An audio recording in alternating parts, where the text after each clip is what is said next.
Bonjour à toutes et à tous et bienvenue dans cette matinale VIP. Nous avons le plaisir d'accueillir aujourd'hui Arlette Essig. Elle est psychologue et responsable du point écoute de l'Union des Églises protestantes d'Alsace et de Lorraine. Bonjour. Bonjour Cédric. Voilà, donc bienvenue. Ça fait un petit peu peur, je vous le confesse, d'accueillir une psychologue. On a presque l'impression aujourd'hui que les psychologues arrivent à lire dans nos pensées. Ah bon, ça fait peur. Ouais, un petit peu. Voilà. En tout cas, on va passer toute la matinée en votre compagnie. Donc, découvrir ce point écoute ensemble. Le point écoute, sachez-le, si vous êtes intéressé, et notamment s'il y a un besoin à votre niveau, c'est tous les vendredis de 15h à 18h. C'est ouvert à tous, c'est gratuit. Et donc, des professionnels de l'écoute qui vous accueillent donc à l'église Saint-Pierre-le-Vieux à Strasbourg. C'est au bout de la Grand Rue, à côté de l'arrêt de tram Vieux Marché au vin. Donc il y a eu cette envie de créer ce projet qui existe depuis un an, le point écoute. Concrètement, c'est parti d'où? Vous avez constaté un besoin, il fallait quelque chose de gratuit au sein de l'Église? Oui, en fait, cette idée d'un point écoute a émergé progressivement suite à ma pratique, où j'ai rencontré régulièrement des personnes qui avaient envie de rencontrer une psychologue avec des valeurs chrétiennes.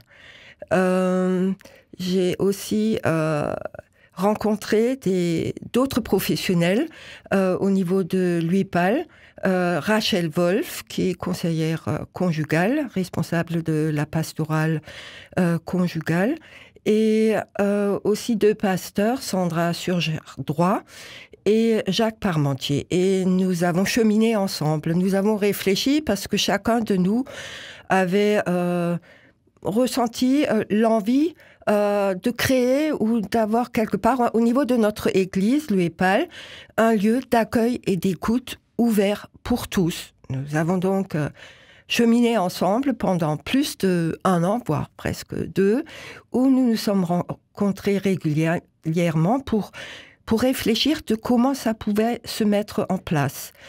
Et donc progressivement, ce projet a pris forme. Tout d'abord, nous avions pensé créer un lieu ouvert à tous, avec des professionnels qui feraient des suivis sur des longues durées. Mais progressivement, ce projet a pris une autre forme, avec d'un côté un accueil tout à fait gratuit, le point écoute, ouvert à tous, et d'un autre côté, un réseau de professionnels qui feraient des suivis de plus longue durée. Oui, donc on va justement s'attarder ensemble aujourd'hui sur le point écoute. Donc vous pouvez y aller, sauf erreur, jusqu'à 3 fois et consulter donc gratuitement des professionnels de l'écoute.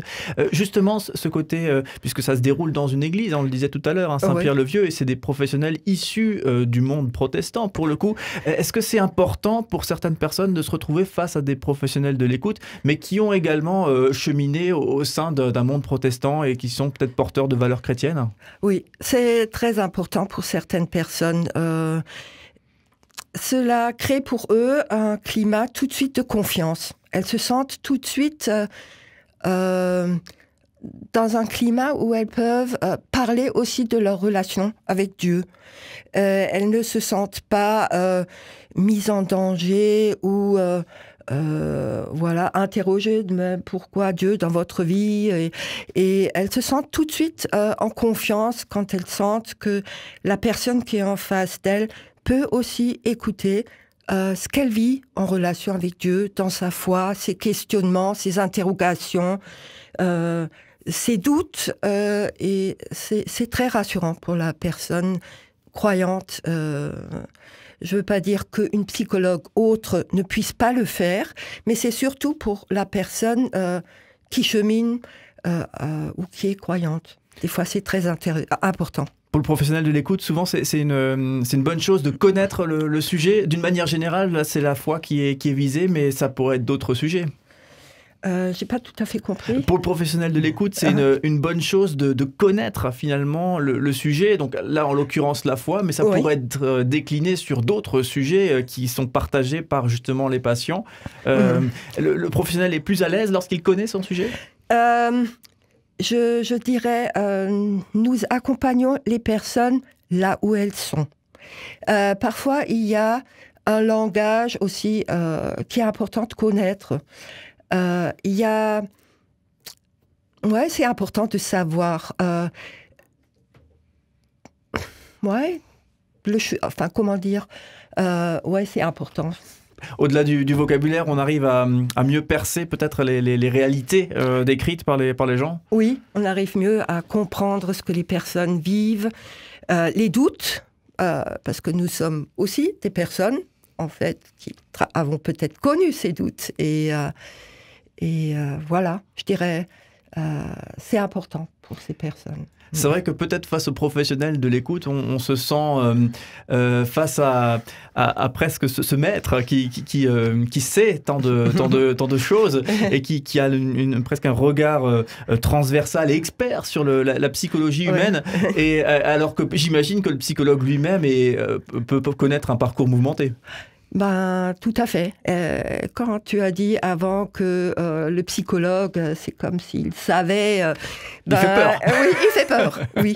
En fait, il y a une expression de Lacan qui dit que le psychologue ou le psychanalyste, il est souvent à la place du sujet supposé savoir. Donc, on lui attribue un savoir. Mais cette personne, en fait, le psychologue, c'est une personne comme une autre, mais elle a fait une formation. Elle a fait une formation, donc elle s'est formée pour connaître les fonctionnements psychiques, pour savoir de comment au mieux accompagner une personne.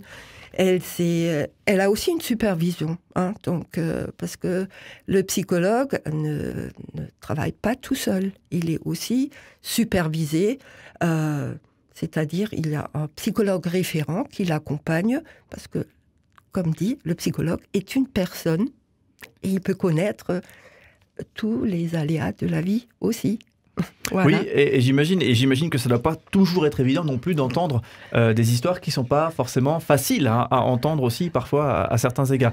Alors du coup on le rappelle, hein, vous êtes là Arlette Essig ce matin pour nous parler du point écoute. Le point écoute, c'est ouvert à toutes et à tous, c'est gratuit, c'est les vendredis de 15h à 18h à l'église Saint-Pierre-le-Vieux à Strasbourg, à côté de l'arrêt de tram Vieux Marché au Vin, au bout de la Grand Rue. Donc on peut vous y rencontrer et donc avec d'autres professionnels de l'écoute qui sont là pour accueillir les gens. On parlera peut-être un petit peu tout à l'heure des besoins hein, qui se font sentir, peut-être les thématiques qui sont notamment demandées par les gens. Et en tout cas, pour ceux qui peut-être cherchent à s'exprimer, cherchent à rencontrer un professionnel de l'écoute, mais qui n'ont pas encore franchi le cap du cabinet de psychologue ou alors le cabinet de conseillère conjugale ou autre, eh bien, c'est peut-être une première une vitre à briser, un pas à franchir pour justement bien un petit peu prendre connaissance de tout ça. J'imagine qu'il y a beaucoup de Français, je ne sais pas si j'ai des chiffres, mais beaucoup de Français qui n'osent pas franchir le seuil du cabinet du professionnel de l'écoute. Ouais, c'est déjà toute une démarche, hein, et toute une démarche de prendre le téléphone ou de contacter un psychologue ou un psychothérapeute. C'est déjà, je dirais, le premier pas vers un aller mieux.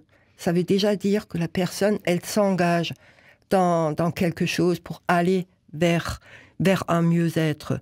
Mais c'est déjà tout un travail et c'est... Oui. Ouais. Oui, j'imagine que ça doit être assez déjà le point fort déjà dans une démarche. Oui. Merci en tout cas d'être avec nous ce matin. On va discuter donc de ça pendant toute cette matinale et on va vivre la réalité de ce projet avec vous. Restez bien avec nous. À tout à l'heure.